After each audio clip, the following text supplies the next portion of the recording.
We got the wheel all set up here with the adapters we found best fit. We had to change the settings a little bit on the machine here so we can do the balancing without closing the hood, because you can see that the hood interferes with the tire, so we can't fully close it. So we did that. The tricky part here is getting to static mode, and I even had to pull out the manual here, and I'll try to show here how we got to this point. I'll try to go back, give me a second here. For beginners, we start with set weight mode, which we'll do tape. Okay, and then we'll scroll down here to SmartWeight. We'll get into disable smart static. Okay, so I think that's usually where you start. Okay, so we'll go into smart static, and then we'll scroll back down to smart weight, and you have to disable smart weight, and then that'll get you into right here. The magnifying glass is basically actual. As you can see here, static mode without blinding or rounding.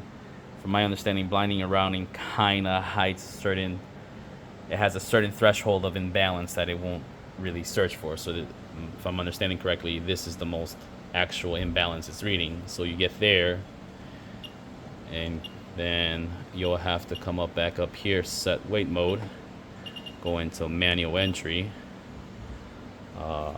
You'll have to measure from the hub to where the weights are, and it's hard to see here, and the weights are installed within this area. So we measured that, I believe it's like 18.3 inches, and then you'll have to measure from this inner side of the rim to the bottom. You don't actually put the whole actual real size, which is a 15, as you can see here in the picture. So we'll measure that, put that in, and see where we're at. And right now it still has the old weights on them. Let's see if I can find them. There's one pair right there, and if you can see, it's not actually sitting on that flat edge. It's kind of on the little on the side of it, like kind of where it starts to angle down. So we'll get those measurements and put it in and see where we're at. From the hub, as straight as possible. And at this angle, it's like it's kind of hard to see in the camera, but from where I'm seeing it up top here, you got like a 18.3. All right, so we put that measurement in. 18.1, we'll adjust that, and then I got 13, because if the rim is 15, I just kind of eyeball here how deep that goes.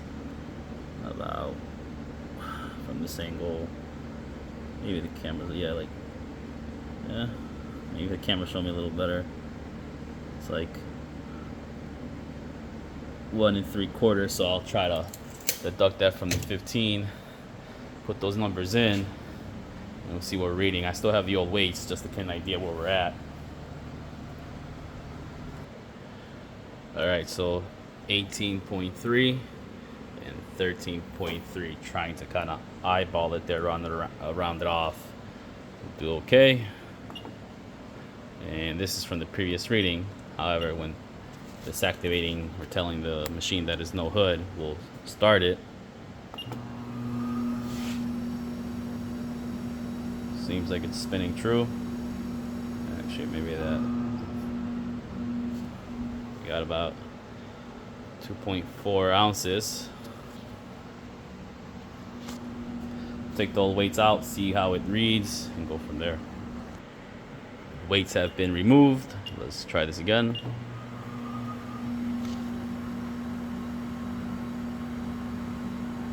I'm wondering if just that line in the middle is off. Yeah, I think so.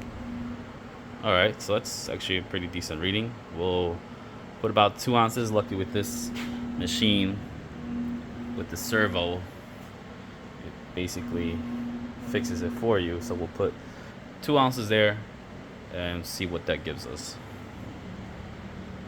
And yeah, looking at this, all right, so that line is a little deceiving because it doesn't seem to be all the way.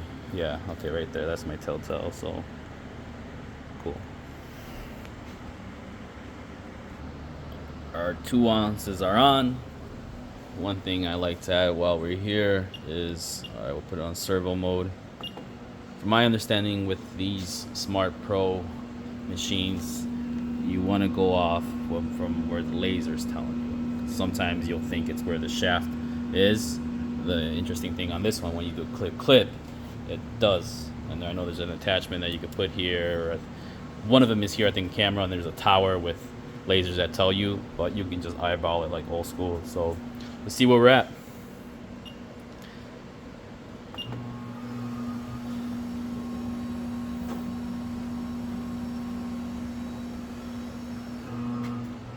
$15 ounces, okay.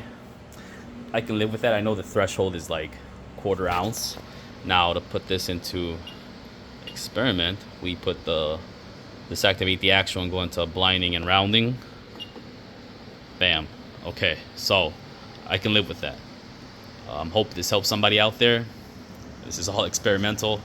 I was actually afraid this shaft wouldn't handle the weight, but it looks like it did. So we can slap this back on, ride it. Hopefully there's no shakes. If there is, then we'll have to go back to this and I'll do a follow-up video.